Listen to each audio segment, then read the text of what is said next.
Welcome to Poland Daily interview, and tonight exceptional guest from Croatia, Filip Dekic. Sir, welcome to the show. Thank you for your invitation. You are a member of Ordo Iuris Croatia. Yes. The Ordo Iuris in Poland is obviously a very needed organization that protects the civil rights, that protects the right to live, that protects their traditional families, and generally is against the woke culture. And is such an organization necessary in Croatia too? Yeah, very much. Because, as you know, Croatia and Polish are very similar countries, nations. We have a very similar history, especially regarding the communist regime. And we also have a, so to say, a globalist government who is doing things according to the what is said in Brussels, not according to the will of the people.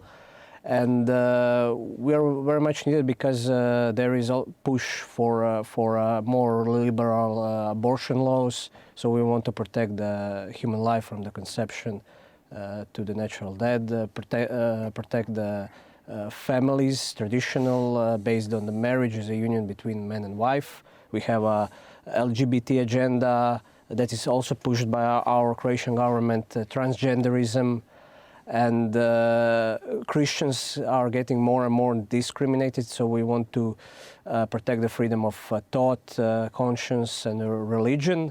And also all the constitutional rights, Croatian constitution, but also we wish to, we are looking at our colleagues from Poland. They are very good in trying to form the public opinion and policy making and shape the mind of the young lawyers and politicians.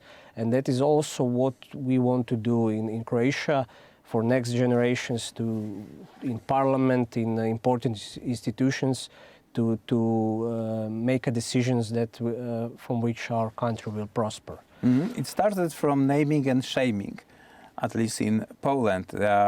We've heard that those who believe in God, who are Catholics, who believe in traditional values, observe the traditional holidays, are somehow backwards, don't understand the current fashions, and generally should cease to exist. Yeah. Does it work in Croatia similar way? Yeah, that was during the communist regime, and after our war for independence, our homeland war during the first half of the 90s. There was a period during the 90s where we had this national and Catholic revival. And everyone was proud of their Catholic faith and as Croats. But at the beginning of the 21st century, after the death of our first president, Franjo Tuđman, there was a revolution. The Communist Party, but by other name, Social Democratic Party, took over the government, and that was the beginning of negative change. So today we are in a situation where, you can read on social networks and media that Catholics and someone who is expressing his patriotic feelings is American, have aboard the redneck. And that is becoming a huge problem. Mm-hmm. And part of the Ordo Iuris mission is turn around this picture, show that the Catholics, people of faith, people who are nationalists, but in the good meaning, right? Because there's another myth to be destroyed here, is that the nationalism is nothing wrong. It's absolutely everything right with nationalism. Can be the people of progress, can be the future of the country. How can you do that in Croatia? What is your idea? As I said, we will try to, of course, we are a group of legal experts, and we want to draw more people, more legal experts.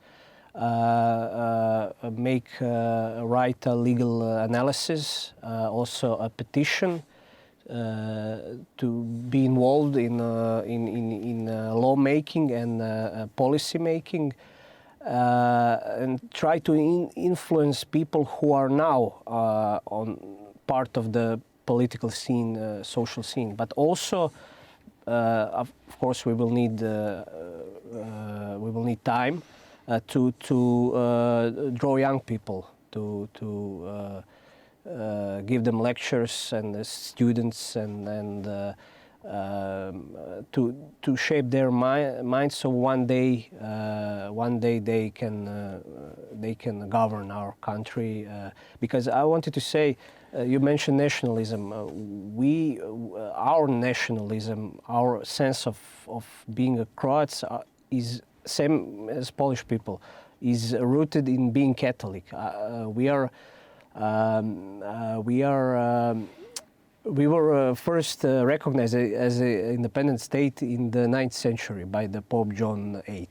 And so we have this relationship with Catholic faith, with Pope, that was never broken.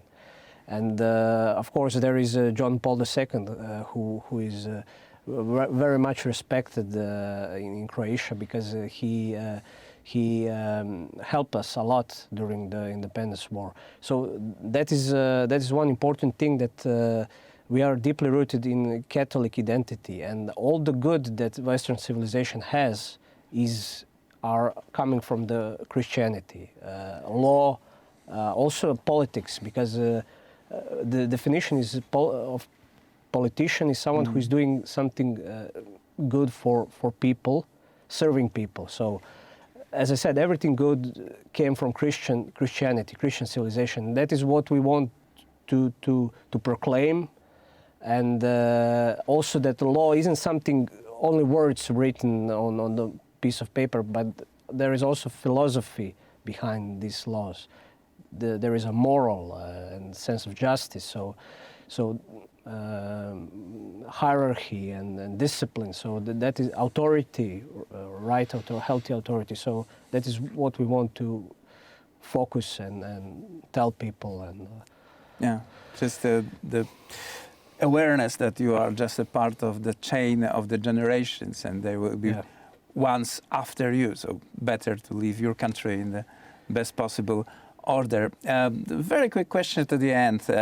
John Paul II, you mentioned that person, and this is absolutely towering person in Polish thinking, but he's also important for Croats. Yeah. As I said, he was. He came from Poland, so he was. He knew what the situation was for Croats during Yugoslav communist regime. So. He had a lot of sympathy, and the Vatican State was one of the first that recognized Croatia during the 90s. So that was his initiative, and he visited Croatia 3 times, and people love him in Croatia. He was also warning those who remember late John Paul II. Also remember his warnings against the civilization of death, against what is now a woke culture. Yeah, he talked much about it. He wrote, and his words are.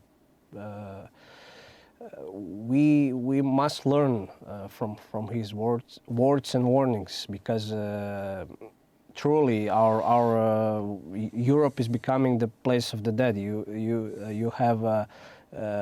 France, who put abortion as a right to constitution. That says everything. And France is, as it said, the first daughter of the church. So we are not on the good path. We are on the path to death as Europeans. And so something must be changed. Right.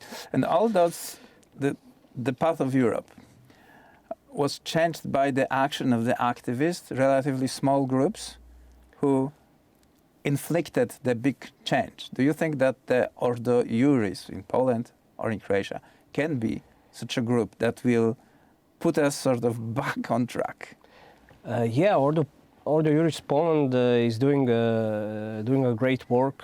They are recognized in the United Nations, in Brussels, at the European Court of Human Rights.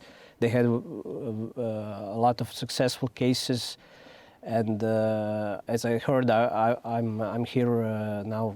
It's a week, and I learned a lot from experience of the colleagues from Ordo Iuris Poland. They are respectable, well-organized organization, and I'm very grateful to be part of that story. And in Croatia, we are at the beginning. So, but I hope that we will follow the example of Ordo Iuris Poland. Of course, to adapt the situation for the situation in Croatia, and to make some changes that will be good for our country. This might be the exaggeration, but the Lord's orchard needs the workers and laborers still, and you're apparently one of those. Yeah. So thank you very much, Filip Dekic, Croatian member of Ordo Iuris Croatia, Ordo Iuris Hrvatska, yeah.